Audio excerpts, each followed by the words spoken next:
Hey there, everyone. Art Burns here. Hope you're all having a great day today. Hope you're enjoying the day. Hope you're meeting the day with a measure of presence, acceptance, compassion, and curiosity, because these are the states that are going to enable you to show up for your life. That's really what it is. It's about, as I've renamed the podcast, and the YouTube channel doesn't really have a name, but it should be named the same thing, is that this is all about showing up to life, right?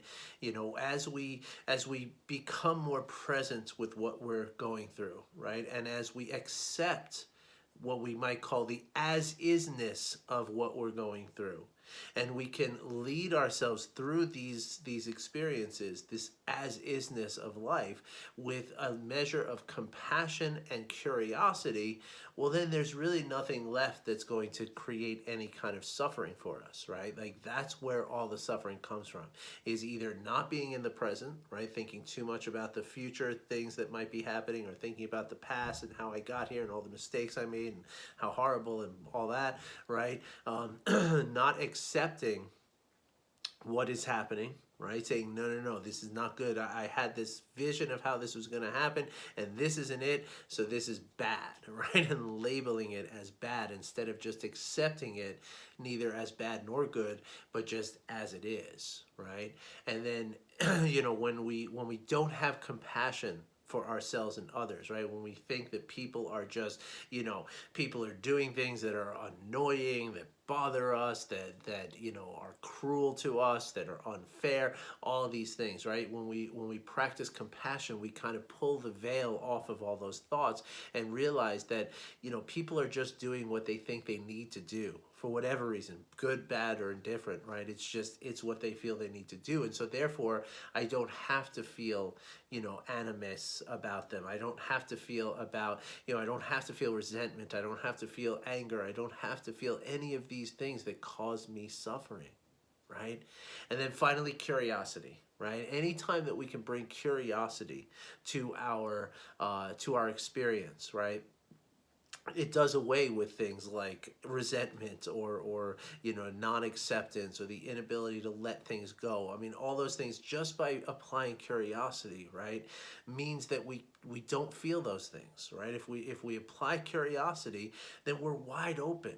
We're without fear. We're without, labeling. We're without, we're not trying to define things. We're trying to learn things, right? And so you can see how when we can cultivate these four qualities, there's a few more that we'll talk about along the way, of course. But as we can cultivate these things, right? What we do is we take away any of the sort of fuel that would power our suffering, and power our unhappiness, and power our inability to show up for our lives, right? Because the thing is that when we're not present, and when we're not accepting, and when we're not compassionate, and we're not curious, right? The opposite of all those things, right? Either being dwelling in the future or the past, or just absolutely resenting the way something is and not accepting it, right? And feeling all these negative aspects towards people in our lives,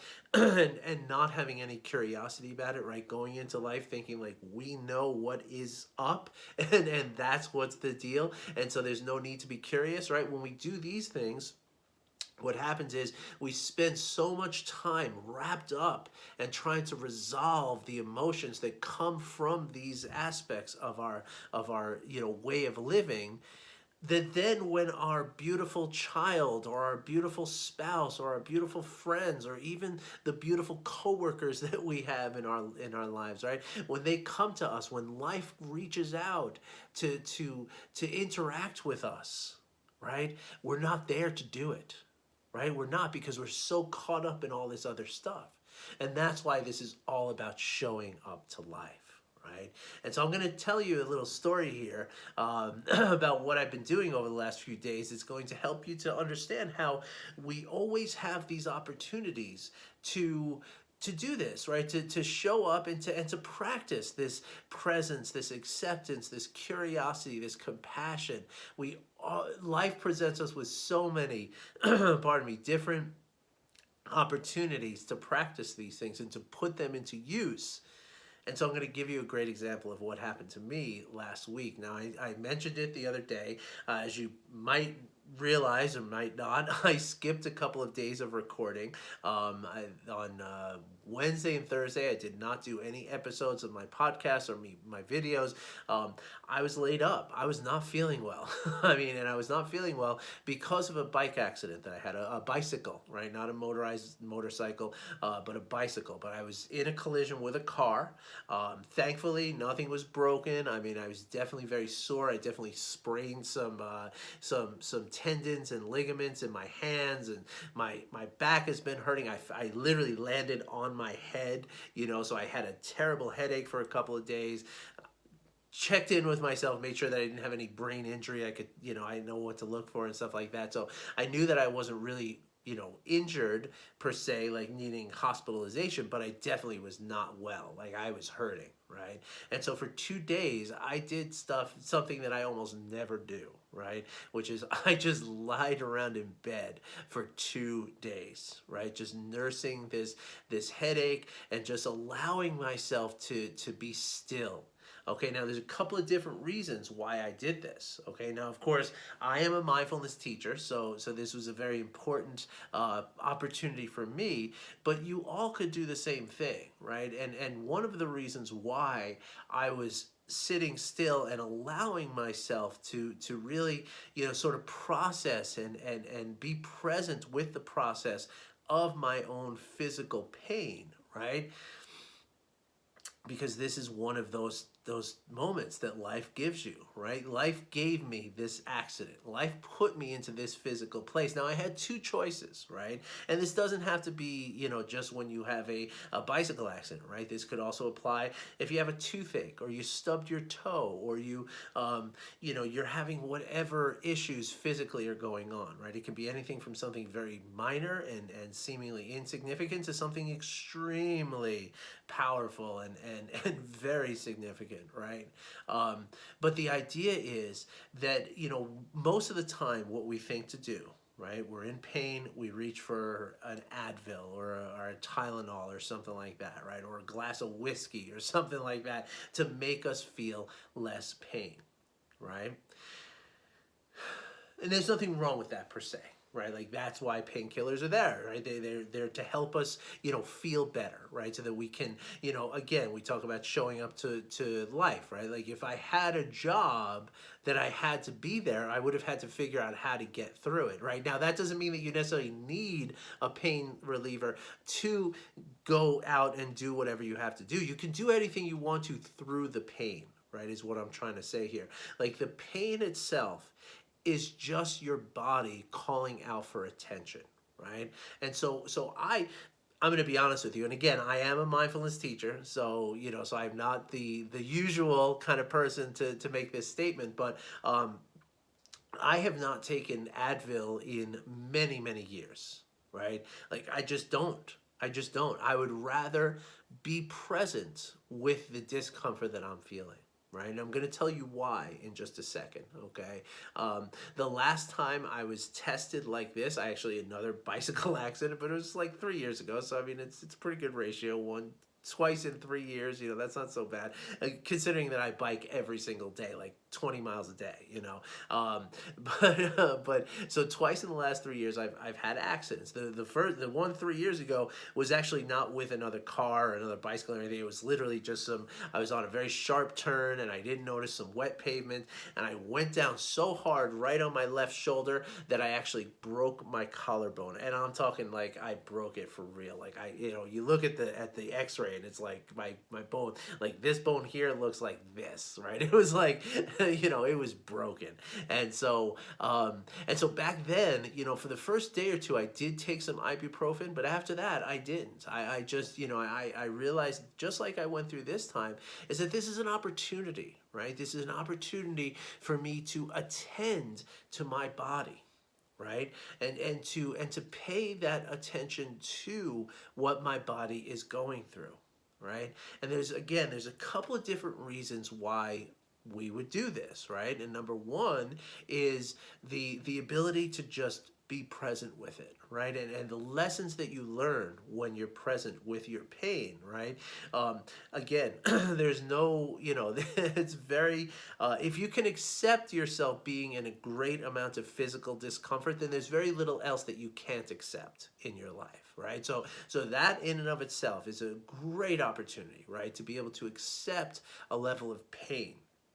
Because if you can accept the pain of of a broken bone, or some really like banged up body that really makes you want to just lie around in bed all day for a couple days, like if you can accept that, then accepting like being stuck in traffic, or being on a long line at a store or something like that, like this becomes much easier, right? It's almost like a baseball player, right? Who they take their warm-up swings with those metal rings on the end of the bat to make the bat much heavier, right? Because if you can swing that really heavy bat through the same motion, right? When you take that weight off, right? When they bang the bat on the ground, and that donut comes down to the ground, they pick their bat up. Now their bat feels like it's nothing's there. Now they can just like whip that thing around, right?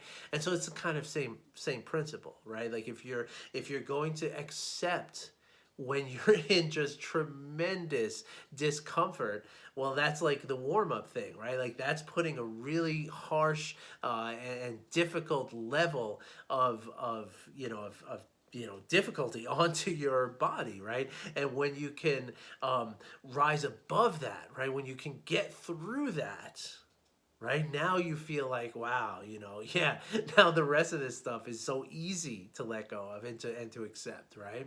But there's also another thing that happens, right? And the acceptance is by far very valuable, maybe the most valuable thing in everything that I'm talking about here, right? But there's also the idea is that a lot of times when we kind of consider pain, right?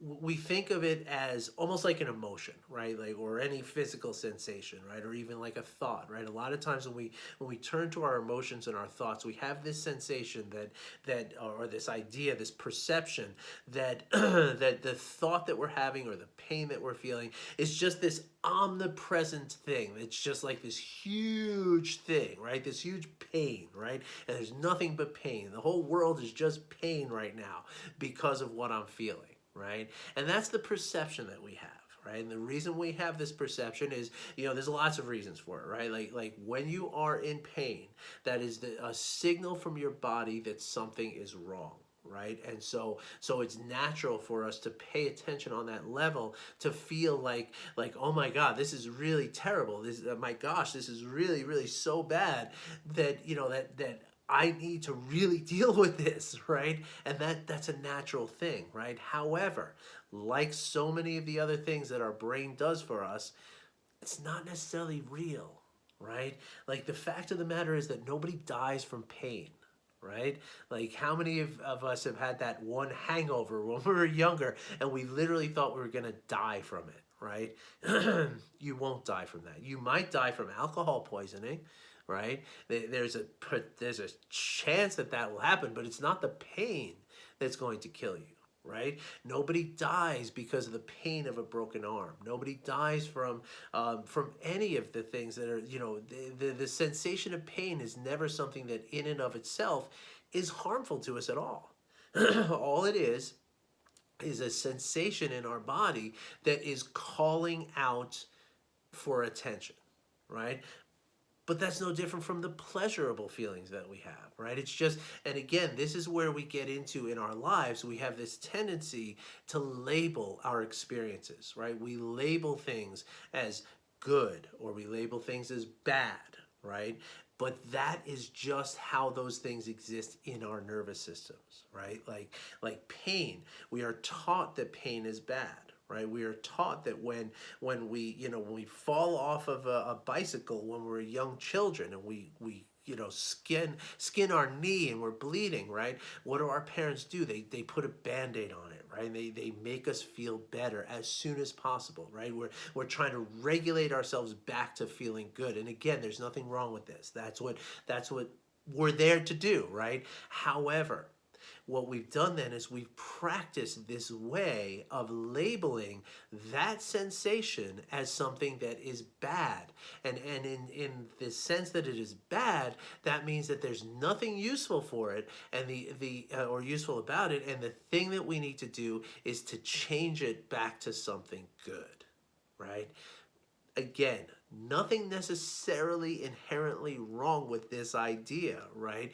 But what we do is we miss an opportunity, right? Because when we make that judgment that this feeling that I'm having, right, this toothache, this backache, this soreness of my tendons, I can't, for 2 days I couldn't even close my hand, right? Like it was puffed up, swollen, bad, right? Like when I consider this to be bad, right?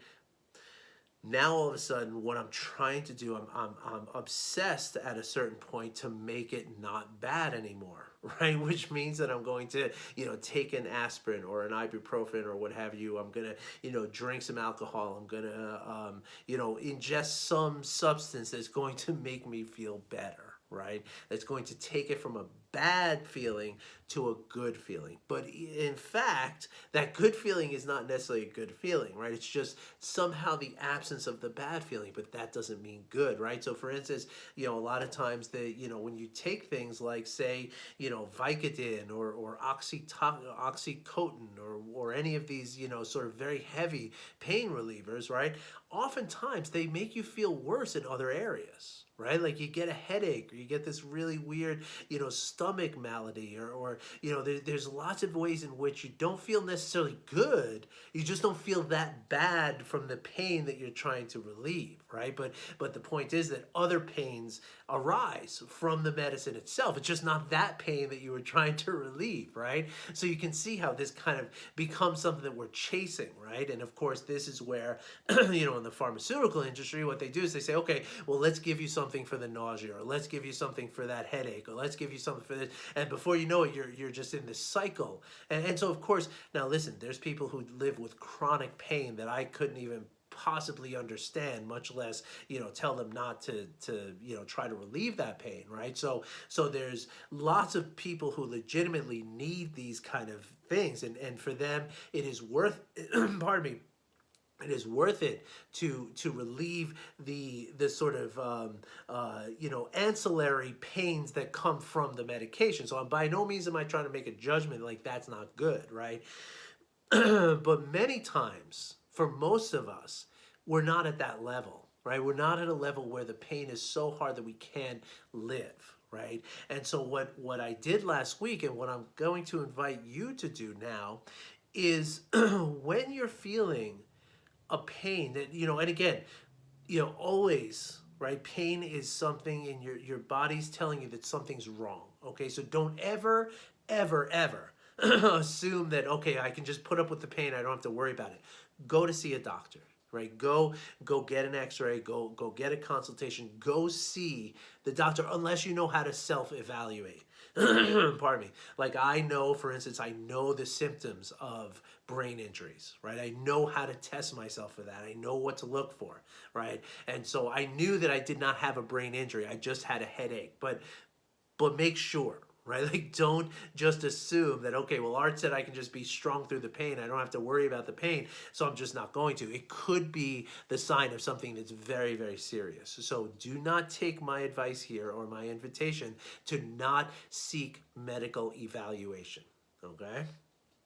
So once you've realized, though, that it is not a medically dangerous thing that's happening, right? Like whatever the pain is that you're feeling is not associated with something that is an underlying, major issue with your health, right? Once you've realized that, now try to just be present with your pain, right? And just, like I did last week, because here's the thing, and this is what I was really driving at here, is that, this big pain that we feel, right? Like when my hand hurt, right? Like it's like this hand is nothing but pain right now. Right? It's all pain. It's not 5 fingers and a palm and joints and stuff. It's just pain, right? That's the sense that we have because our body is calling out for this attention, right? Like the hand hurt so badly, it was demanding my attention, right? Because something is wrong. I have an injury, so my where attention goes, energy flows. The body knows that if I give my pain this attention, then what I'm doing is I'm sending my energy in along with a bunch of white blood cells and immune, natural killer cells and all this stuff to try to repair what's going on, right? But what you realize when you do this, right? When you allow yourself to be present with the pain and the discomfort that you might be feeling over whatever it is, right? Again, something as simple as stubbing your toe to something that might be a toothache to something that could be like, like a sprain of some sort, right? Or even a broken bone, right? What you soon come to realize when you're able to accept the fact that you're in discomfort, right? And this is just, again, this is the as-is-ness of your experience right now, right? Like that's what we're accepting here, right? We're not accepting the fact that life, that it's just pain. What we're doing is we're accepting the fact that this pain is here right now. And the beautiful thing is that impermanence applies to everything. So the pain is not going to be here always. And again, I apologize to any of you who have chronic conditions for whom this is not true. But for a broken bone, a banged up hand, a head that just, even though I was wearing a helmet, I took a big blow to the head and it hurt, right? But again, once I allow myself to be present with it and to accept the as-is-ness of this discomfort, right? Now I can sit with it. And when I sit with it, what I realize is that there is no constant to the pain, right? There's a sort of ebb and a flow that happens, right? And when I'm not labeling this feeling as a bad feeling or the opposite of a good feeling or its opposite as a good feeling, right? When I'm just allowing it to just be a sensation, right? Just like a thought is just a thought, an emotion is just an emotion, a sensation is just a sensation.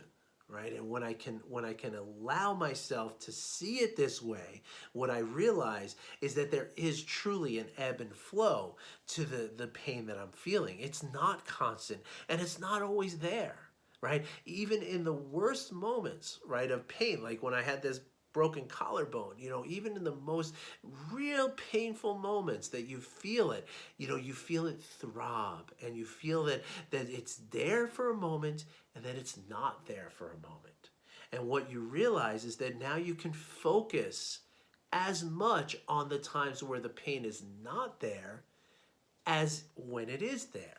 Right? And this now is not only a very empowering feeling, it is, right? Knowing that you can pay attention to the times where it's not hurting as much as you can pay attention to the times that it is hurting. But what you also realize is that you get like a front row seat to the impermanence of the pain, right? And you realize that it's like an ebb and flow, just like the tide of the water, right? The high tide comes in, it reaches to a certain point, right? But then every wave after that comes a little bit shorter of that point, a little bit shorter.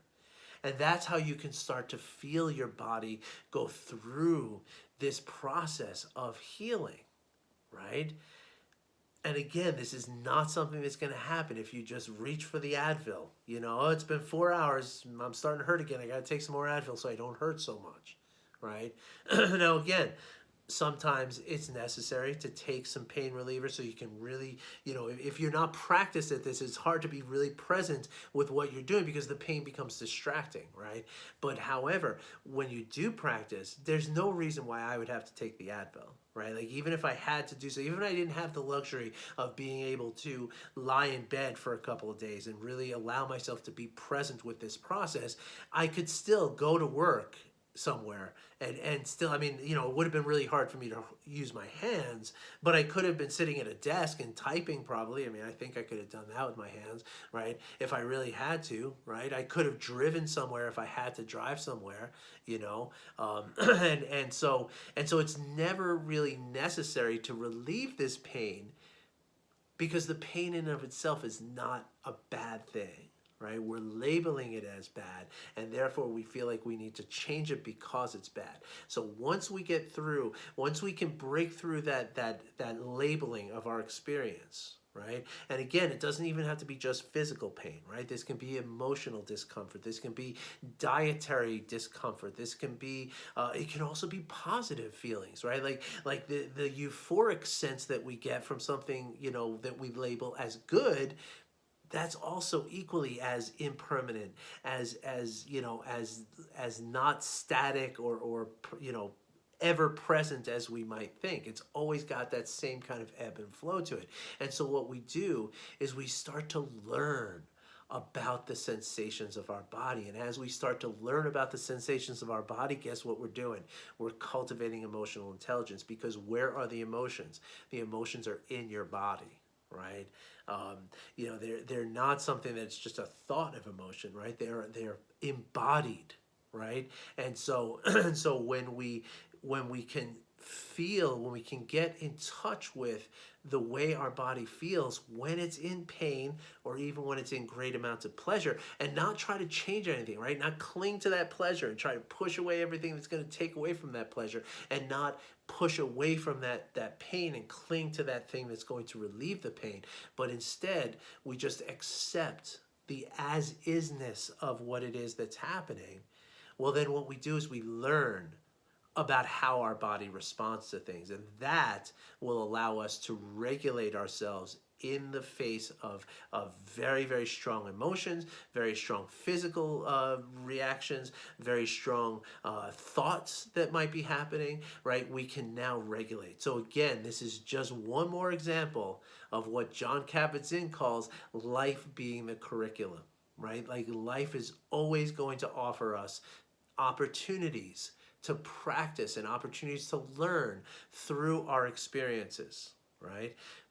But we can only do that when we're not labeling those experiences as either good or bad, but instead just an experience, and just allowing ourselves to be present with that experience. I hope you all found this helpful. It's maybe a little more personal than I usually talk about here, but I hope you found it helpful. And if you have any questions about this, I would really encourage you to ask me whatever questions you have. I would love to help you understand this more, and I would love to help you. And obviously, again, don't start this with a broken bone, right? Do this with a stub toe. Do this with a little bit of a stomach cramp. Do it with a little bit of a sore neck, right? Like the little minor things that you would normally reach for something to relieve the pain. Instead, you got that little headache. Instead of reaching for Advil, try to just be present with it and try to accept the as-is-ness of this condition, right? All right, I hope you found that helpful. And if you have any questions, again, please go ahead and ask me. All right, thanks for listening. I'll be back again tomorrow. I wish you well, and I'll talk to you soon. Take care.